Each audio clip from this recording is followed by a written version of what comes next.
राज्यसभा के सभापति के खिलाफ नो कॉन्फिडेंस मोशन के मुद्दे पर सत्ता पक्ष ने कहा है कि विपक्ष की आदत है संवैधानिक संस्थाओं के अपमान करने की। जो नो कॉन्फिडेंस मोशन है वो उसको एडॉप्ट करने के लिए हाउस में लाया जाएगा। इसके लिए हाउस ऑर्डर में होना जरूरी है, जो कि लगातार हंगामा चल रहा है। सत्ता पक्ष और विपक्ष सोरोस और अदानी के मुद्दे पे आमने सामने है। ऐसे में जब हाउस ऑर्डर में आएगा तब मोशन को स्वीकार किया जाएगा, एडॉप्ट किया जाएगा, फिर चर्चा होगी और उसके बाद अगर जरूरत पड़ी तो डिवीजन कराया जाएगा। और डिवीजन की जहां बात आती है तो अभी एनडीए के पास अपने दम पे 112 सांसद हैं, विपक्ष के पास 85 सांसद हैं, एनडीए के साथ 6 मनोनीत सांसद भी हैं और 1 निर्दलीय सांसद भी है। और 237 के हाउस में यानी राज्यसभा में अभी 237 सांसद हैं। 119 का आंकड़ा चाहिए बहुमत के लिए, जो कि मनोनीत और निर्दलीयों को साथ मिलकर एनडीए के पास है। यानी इस लिहाज से भी ये प्रस्ताव अप्रूव नहीं होगा, पास नहीं होगा। इसके अलावा ये भी हो सकता है आगे चलकर कि ये जो प्रस्ताव पेश किया गया है उसमें कुछ टेक्निकल खामी हो, उस आधार पर भी उसे नल एंड वाइड किया जा सकता है। यानी कि अभी कई सारे रास्ते खुले हैं। कुमार गौरव, न्यूज़ 24 दिल्ली। राजद सुप्रीमो लालू प्रसाद यादव ने कांग्रेस को एक बड़ा झटका दिया है। लालू प्रसाद यादव ने ममता बनर्जी का समर्थन करते हुए कहा कि वो अगर चाहे तो इंडिया गठबंधन का नेतृत्व कर सकती है। गौरतलब है कि कुछ दिन पहले यानी 2 दिन पहले ममता बनर्जी ने बयान दिया था कि उन्होंने ही इंडिया गठबंधन को बनाया है और अगर जरूरत पड़ी तो इंडिया गठबंधन का अगुवाई करने के लिए भी वो तैयार है। हालांकि कांग्रेस के नेताओं ने ममता बनर्जी के बयान पर आपत्ति दर्ज की थी। प्रदेश अध्यक्ष अखिलेश सिंह ने कहा था कि ममता बनर्जी का दायरा केवल बंगाल तक है, लेकिन अगर कांग्रेस का दायरा की बात करें तो पूरे देश भर में है।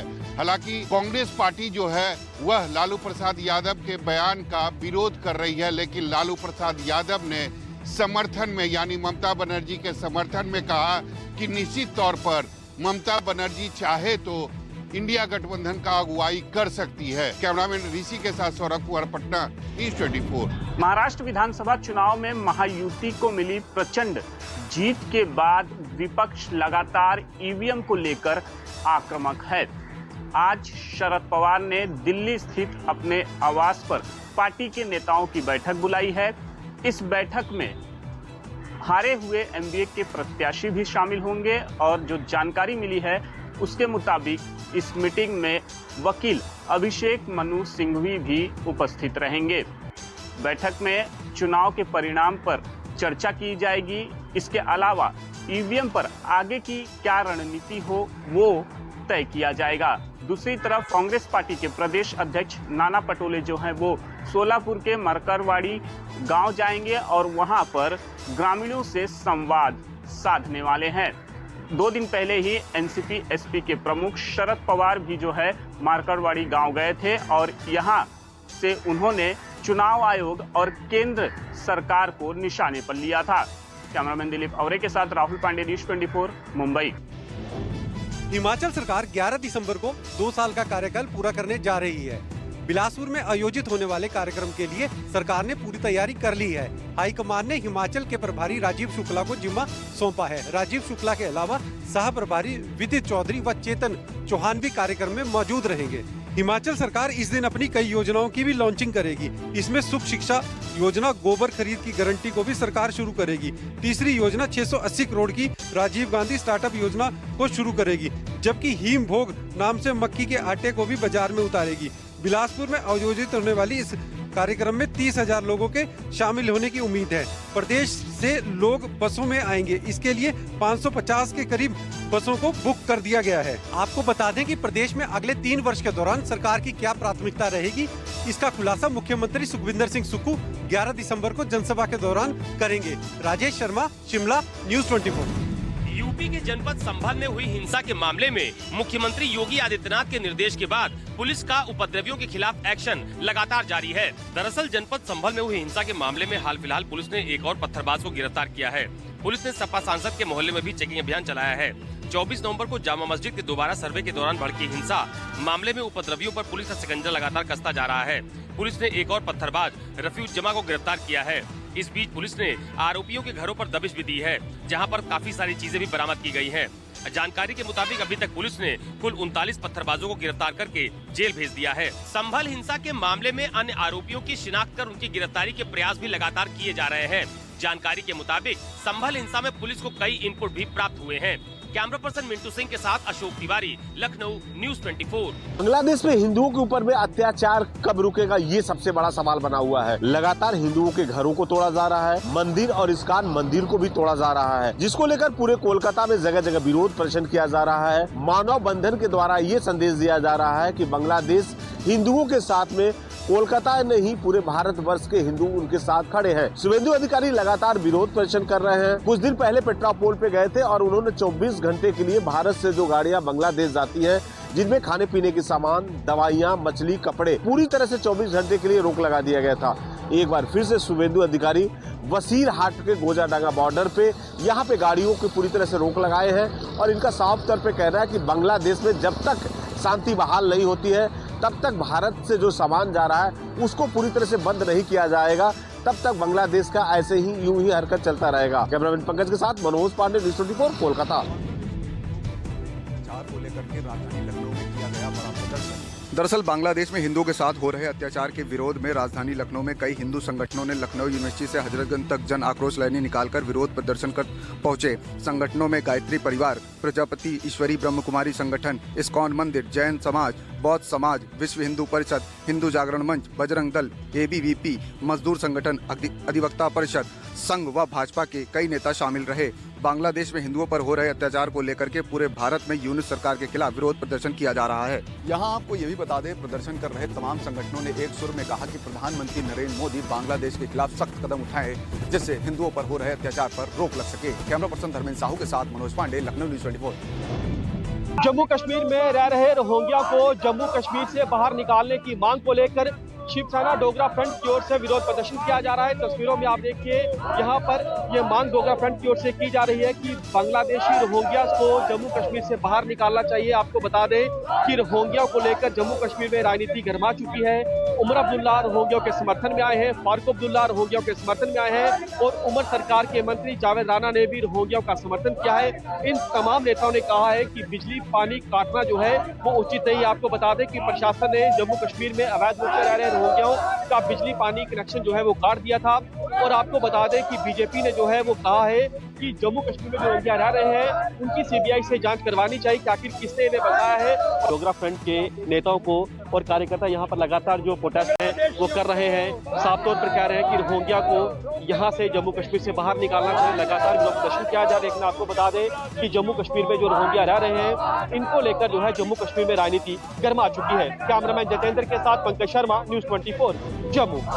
बिहार लोक सेवा आयोग 13 दिसंबर को बिहार में 17वीं BPSC की परीक्षा आयोजित करेगा और इसके लिए आयोग के चेयरमैन ने स्पष्ट कर दिया है कि अब डेट आगे नहीं बढ़ेगा और तमाम जो स्टूडेंट थे जिन्होंने अपना फॉर्म फिलअप किया था उनके एडमिट कार्ड भी जारी कर दिए गए हैं। आपको बता दें कि इस परीक्षा में करीब 4,83,000 परीक्षार्थी शामिल होंगे और जिनके एडमिट कार्ड जारी कर दिए गए हैं। वहीं दूसरी तरफ आयोग के चेयरमैन ने बिल्कुल साफ किया है कि परीक्षा कदाचार मुक्त होगी। इसको लेकर व्यापक प्रबंध किए गए हैं। पूरे बिहार में करीब 250 से ज्यादा परीक्षा केंद्र बनाए गए हैं, 30,000 कैमरे लगाए गए हैं और साथ में बायोमेट्रिक अटेंडेंस की भी पूरी व्यवस्था की गई है। साथ ही आयोग ने चेतावनी दी है कि गड़बड़ी फैलाने वाले या फिर अफवाह फैलाने वालों को इस बार ब्लैकलिस्टेड किया जाएगा ताकि वो भविष्य में कभी भी BPSC की परीक्षा नहीं दे पाएंगे। दरअसल लगातार BPSC के जो को लेकर कई तरह की अफवाहें फैल रही थी, चाहे वो नॉर्मलाइजेशन की बात हो या फिर डेट आगे बढ़ाने की बात हो। इसको लेकर परीक्षार्थियों में काफी कंफ्यूजन की स्थिति थी, जिसके बाद आयोग ने अपना स्थिति स्पष्ट करते हुए साफ तौर पर कहा है कि इस तरह के किसी अफवाहों पर छात्र ध्यान न दें और परीक्षा की तैयारी करें, क्योंकि परीक्षा अपने नियत समय पर होगी और विज्ञापन के अनुसार होगी और इसमें गड़बड़ी फैलाने वालों के खिलाफ कठोर कार्रवाई की जाएगी। कैमरामैन सनी के साथ अमिताभ ओझा, पटना, न्यूज़ 24।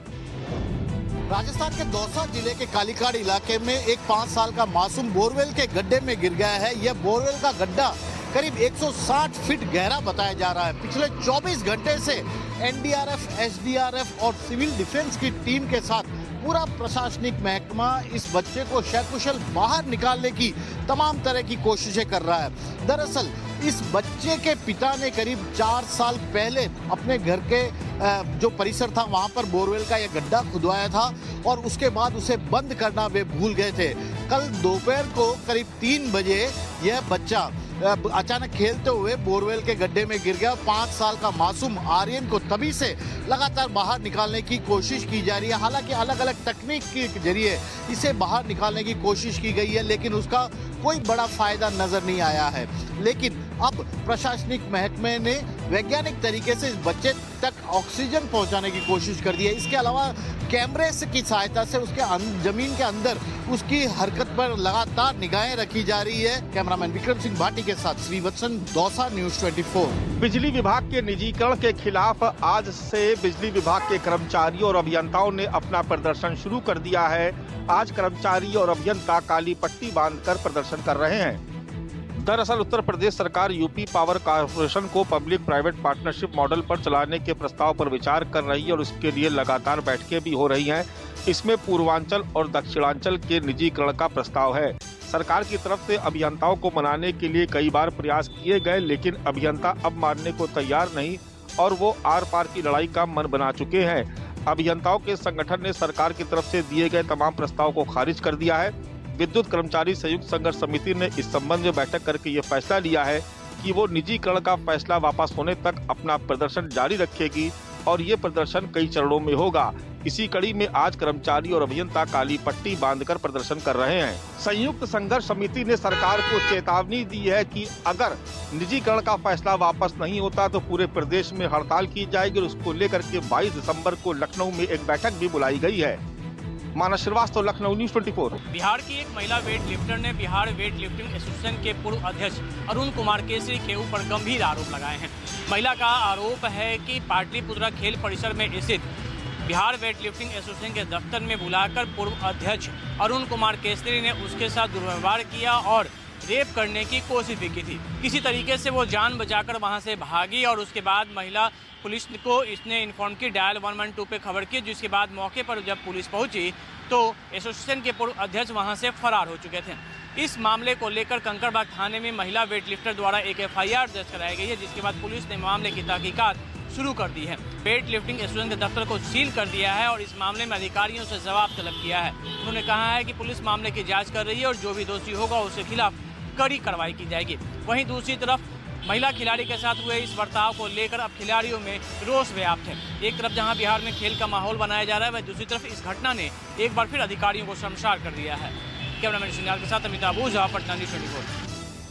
सीनियर किलर निकला, गिरफ्तार किया गया। तांत्रिक अब तक कर चुका है 12 हत्याएं। पुलिस लोकअप में पहुंचते ही उसने तोड़ा दम। पिछले दिनों पुलिस ने साणंद इलाके में एक बिजनेसमैन की हत्या से पहले एक तांत्रिक नवल चावड़ा को पकड़ा था। पुलिस की जांच में सामने आया कि दिन में टैक्सी ड्राइवर बन कैब चलाने वाला शख्स रात को तांत्रिक बन जाता था। ये तांत्रिक पहले ही 12 हत्याएं कर चुका था, जिसमें से 3 तो उसके परिवार के ही सदस्य थे। 13वीं हत्या के लिए इस तांत्रिक ने साणंद के 29 साल बिजनेसमैन को तंत्र विद्या से उसकी रकम 4 गुना करने का झांसा दिया था, लेकिन तांत्रिक जब तक बिजनेसमैन की हत्या करता उससे पहले पुलिस ने गिरफ्तार कर लिया। गिरफ्तार नवल सिंह चावड़ा तंत्र विद्या के नाम पर पानी में और शराब में सोडियम नाइट्रेट मिला देता था और उसे अपने शिकार को पिला देता था। पुलिस इस सीरियल किलर को और ज्यादा जानकारी उगलवा पाती उससे पहले ही सीने में दर्द की शिकायत के बाद उसकी मौत हो गई।